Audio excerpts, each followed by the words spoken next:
Hey everybody, and welcome back to Book Talk. So I've noticed I've talked a lot about fantasy, and the reason why is because it's one of my favorite genres. But another one of my favorite genres is science fiction. So all you science fiction fans out there, this video is for you. Today we're going to be talking about space opera. And a lot of people don't actually know what space opera is. In fact, a lot of people really enjoy space opera, and they don't even know it. So what space opera actually is, and yes, Star Wars is a space opera, is it's a subgenre of science fiction. It's characterized by its focus on grand, sweeping narratives, often involving interstellar travel, galactic empires, diverse alien civilizations, and epic conflicts, often with a heroic protagonist. It's known for its large-scale, dramatic adventures and optimistic tone, though modern interpretations can also explore some pretty darker themes. Whenever I talk about space opera, surprisingly the first question I get is if there's any singing involved. Is it kind of like a musical? Because when people hear the word opera, they think of Phantom of the Opera. And I know I'm going to get a lot of comments for that, but yes, I actually get asked that quite often. But no, it's not like an actual opera. The reason why they call this genre space opera is the stories are fairly complex and very politically motivated. So for a space opera, for a story to be considered space opera, it does need to have some core elements. And one is a vast distance to be traveled. Another is there needs to be multiple interstellar star systems or planets, something along those lines. There also needs to be galactic empires. There needs to be galactic warfare. There needs to be some political intrigue. Those are the core elements of a space opera that kind of tie everything together. A lot of the story outlines, quite often, almost 100% of the time, do take every single one of those elements and wrap them in a nice, neat, and tidy story inside of that. So let's start getting into some space opera books. I have here the Expanse series, and this picture is actually from my Kindle library. I've read books 1 through 5, and once I read book 6, I'm going to be reviewing all 6 books on my channel in one video and posting it on my channel. So I won't get too deep into it right now. With the Expanse, yes, they only have access to one star system at the start of the book, our own, and they can pretty much reach every single planet. They've colonized a few moons.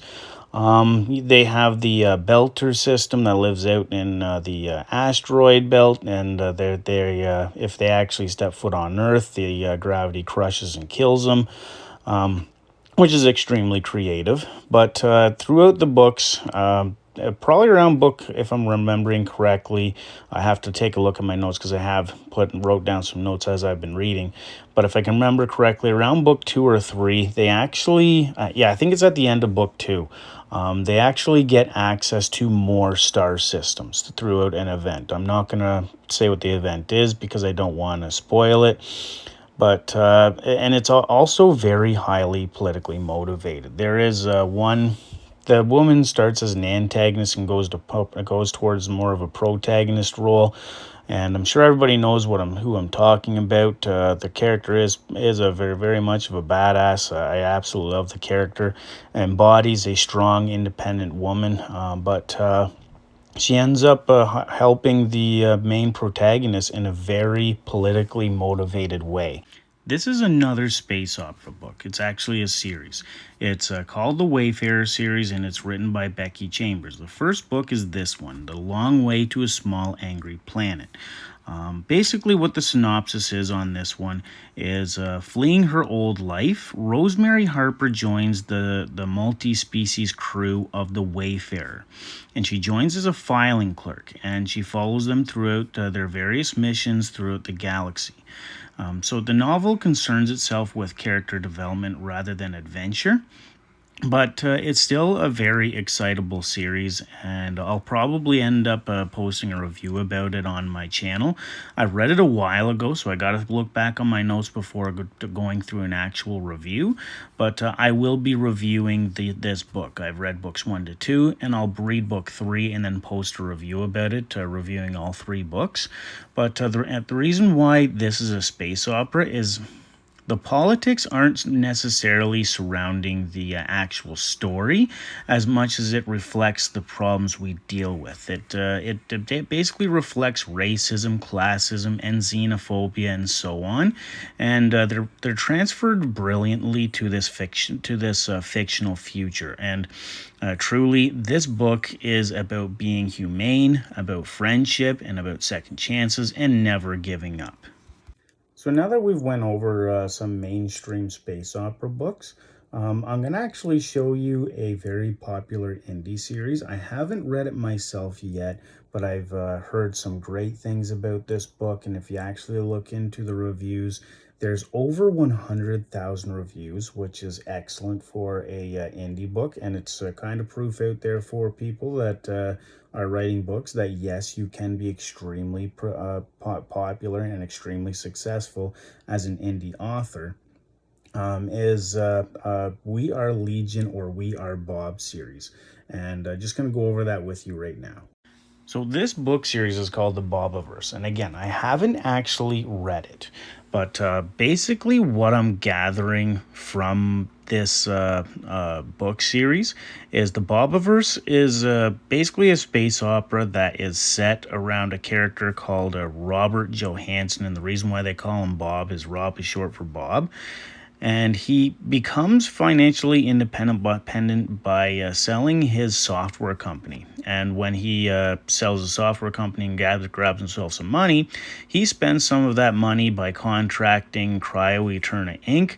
to have his head cryogenically frozen. And this book series actually follows years later, when after dying in the 21st century, I'm not sure how he dies because, again, I haven't read the book. His head is put on ice and revived hundreds of years later as a sentient AI that doesn't actually have a real body. And these books are basically the adventures that he has as a sentient AI. I, for one, am excited to read this. I'm not sure when I'm actually going to get to it because I have an absolute massive pile to get through first. But once I do, I will be posting the review on this channel. So if there actually is anyone who has actually read any of the Bobiverse series, just comment below on what you thought about it and if you'd recommend it or not and why. And I'll respond to every single comment because I am interested in reading this book. So I'm just interested in what your thoughts would be. But that's basically what I wanted to talk to you about. I've pretty much talked about absolutely everything I can possibly think of regarding the fantasy genre. So I'm just going to be getting more into the science fiction genre, the more popular subgenres, and the very much less popular subgenres. And just letting you know about them, that they exist, what they are, and some of the books that involve them, much like this one. So hit like, comment on the video. I'll respond to every single comment, and subscribe if you haven't already subscribed, and I'll see you on the next one.